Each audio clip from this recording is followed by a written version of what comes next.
Come over here and help me make some cookies for snack, okay? Okay.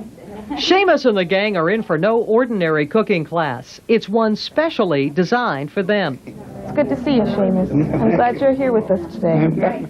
And today you will see just how much these Alzheimer's patients are capable of accomplishing. In a word, it's delicious. And we won't get such a big piece.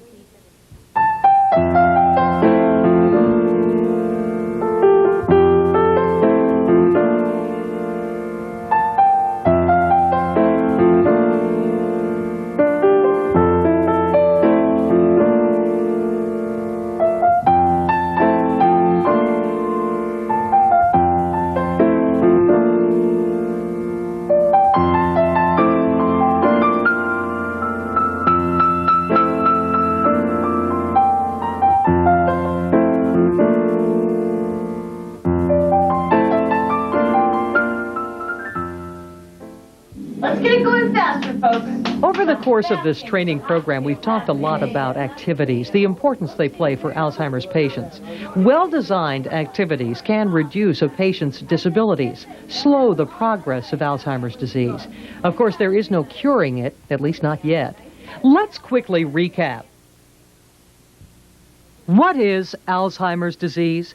It all begins with a protein manufactured by the body, the beta-amyloid protein precursor, discovered by Dr. Glenner in 1984. This protein makes a devastating journey through the brain. First, the protein forms into silk fibers inside the walls of the brain's blood vessels. The vessel walls become so engorged with these silk fibers, they leak, allowing the beta-amyloid protein precursor to invade the brain's gray matter, forming plaques. The protein then attaches itself to nerve cells, causing them to form tangles. These plaques and tangles progressively destroy the brain. It actually shrinks or atrophies, destroying gray matter where cognitive functions originate. This is Alzheimer's disease. With this progressive damage, patients lose their short-term memory. They lose belongings easily. They forget what they were saying. They can't remember how to write a check or why they walked into a room. Then precious long-term memory goes. They don't recognize their children anymore or their spouse. They wander aimlessly, suffer from extreme anxiety, sometimes uncontrollable fear, panic because they don't understand what's happening to them. Along with memory loss, these patients lose basic functioning ability. They forget how to walk on their own, how to sit, how to chew their food, how to dress or toilet themselves, with caregivers taking over more and more responsibility with each passing day. Eventually, patients succumb to this awful disease, though not from Alzheimer's per se. Cause of death is usually listed as pneumonia. They may have inhaled food or liquids, or their bodies just shut down. Therapeutic activities can delay that shutting down process. Can't prevent it, but can slow it down. And in the process, make life more meaningful and enjoyable for the Alzheimer's patient. We've discussed this to a good extent in past video modules and classroom discussions. But how do you design activities and then carry them out? What I find works is always looking at what people can do. Sandy Simon is a program manager for the George G. Glenner Alzheimer's Family Centers in San Diego. To keep people focused, I call names a lot. I break things down to steps and lots of conversation. And working with Alzheimer's patients, you have to do all the initiation. An important point to remember as you initiate activities for your patients. They need gentle guidance into and through each activity, one step at a time. What I usually do is when activity is going on and they're having a good time and everyone's involved, but it's time to change to another activity, instead of going in and pulling all the stuff inside, I'll go in and kind of make an announcement. We need all of you to come into the next room to help me make cookies for snack this afternoon. And that way the staff kind of knows it's time to get going and they stand up and get everybody initiated. Sure. One down and one to go. Maybe you should wear the... Good morning. Good morning, Seamus. How are you? Very well. How are you? Well, it's time. Judy's here and it's time for cooking class. So I need everybody to come help me. Cheryl. Come over here and help me make some cookies for snack, okay? Okay. And while the staff is guiding everybody into the dining room and seating them for today's baking project, here are some other approaches to working with Alzheimer's patients. I tell jokes. Sometimes they don't get them, but I tell jokes and joke with them. Bob Carey is a longtime volunteer at the Alzheimer's Family Center. I try to create an environment where I guess I treat them as ordinary people, just like myself.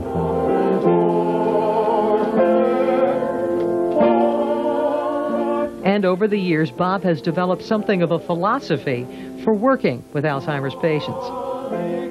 If you're in business, the customer's always right, and that's my philosophy here as much as possible. They're always right.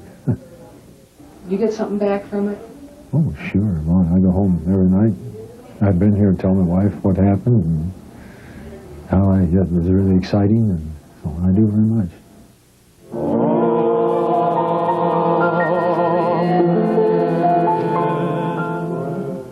These people, in my eyes, need someone that can pat them on the back, rub their hands when they're cold, sing them a silly song in their ear, laugh so they can laugh with me, sing so they can sing with me. I give a lot of caring because I care a lot. Esther Carmen also volunteers at the center, going on 10 years now. They love music. Like even after lunch, if you take them in the other room and you turn on the Victrola or play the radio or whatever, they love it. They sit there and hum with me when I hum to them. And when they don't feel good, they put their little hands out for me to come over, and I do. And then I ask them what the problem is, and I try to give them an answer that'll make them feel that they're okay and everything's going to be fine. Each of these caregivers, Sandy, Bob, and Esther, follow the same basic rules, but bring their personal touch to the job. That's important. If you as a caregiver aren't comfortable or aren't interested in the patient or an activity, it will show and it will leave its mark on the patient. So when planning an activity, be sure you will appreciate it and enjoy it. When choosing activities, be sure they are activities you can perform, and make sure they are simple enough for your patients. Like those cookies. This morning we're going to make some oatmeal cookies. And the first thing we're going to do is get the gloves on. So everybody's going to get the plastic gloves to put on, or rubber gloves, and I'll put mine on as well. Everyone has a basic need to be helpful, and we try and keep the activities no-fail. And with the cooking class, it's really simple because the steps can be broken down so the higher functioning people be able to chop and maybe even measure out depending on the level of the people that you're serving. Besides, who doesn't like fresh baked cookies? Okay, so what we're going to do today is we're going to make these cookies that have oatmeal, and they have white chocolate chips. This is kind of different, isn't it? The secret here, keep your explanations and each task simple.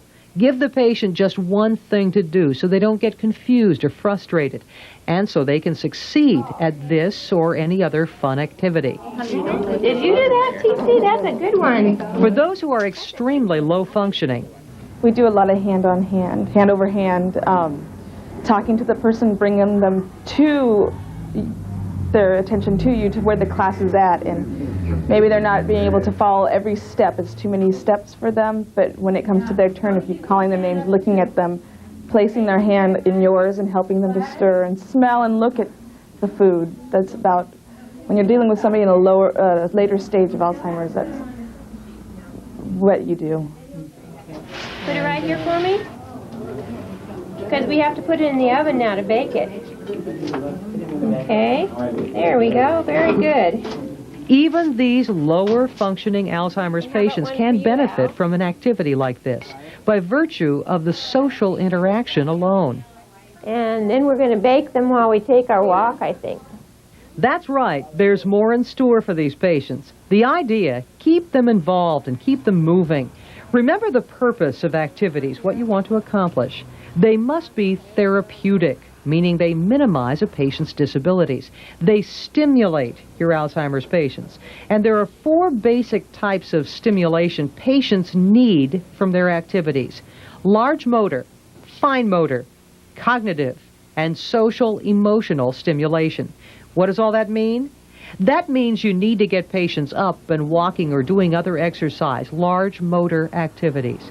We need to engage them in crafts or cooking to use their fine motor skills. Cognitive stimulation could include activities that get them talking about their past or discussing the day's news. And social emotional stimulation could be dancing or games, activities designed to be easy for patients and fun. We make it like everybody comes here to have a good time. This is a family center. When planning your day, don't forget who you are planning it for and what they're capable of accomplishing. Sandy admits sometimes she feels like an air traffic controller. Moving patients around for activities can be tricky. You try and not have to move everybody so much from room to room, because a lot of times you'll take one person, you'll move them to that room and explain where you're going, but by the time you come back, they're either following you or they've forgotten. And it can take up a lot of your time that could be going towards activities, just moving people. It's depending on your staffing ratio, too. If you're lucky to have a lot of volunteers and a high staff, then you can move from room to room. But if you're working with 1 or 2 people, then, of course, that can be difficult. So you want to plan in the same room. And here are some other tips for planning your daily activities. Be consistent. You know, my friends came to visit. Even though many of these patients need to be guided from one room or activity to another, they still, in their own way, appreciate consistency. And once they're on a schedule, say a walk every morning, some are also able to remember their new routine. Appreciate? Remember? These reactions are very positive breakthroughs for an Alzheimer's patient, making them feel more secure. Changing their routine could be like pulling the rug out from under them. It could be very upsetting, so be consistent. And list the day's activities on a board in big, bold print so patients can see what's in store for them. Make sure you have 3 or 4 major group activities a day, giving your patients some variety. In the morning, things like art classes, cooking classes, word games, trivia. They go over very well in the morning. People are rested. Their attention span can be somewhat longer in the mornings for those type of activities. Whereas after lunch, people's anxiety level, they start to rise. It's time to go home. So that's when you want to do your exercising and your walks and your dancing. Dancing is wonderful.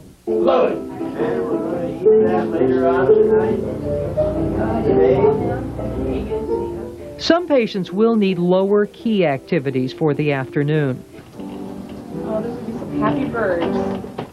They may have a touch of the so-called sundowner syndrome. Simply put, they just don't have the patience or the energy for dancing or other lively activities late in the day. And you may find some patients function better one-on-one, not in a group. That's when you, as a caregiver, must be flexible, patient, and initiate a private activity called parallel programming. Seasoned caregivers know how important it is to treat each of these patients like the individual adult they are. Try to learn each one individually, because I can tell you which ones will grab for something to eat even though it's not theirs when they're eating. I can tell you which ones will drop their plates when poor little things can't handle it so well that you've got to stand there and make sure that they don't do that. I can tell you which ones are going to cry. I can tell you which ones are going to laugh. I take each one as an individual. I don't take them as a group. Each of these patients is an individual whose disease will progress at its own individual pace. Part of being a caregiver is accepting that each of these special people will slip away. What's important is making the most of what time they have left for them and those who love them the most.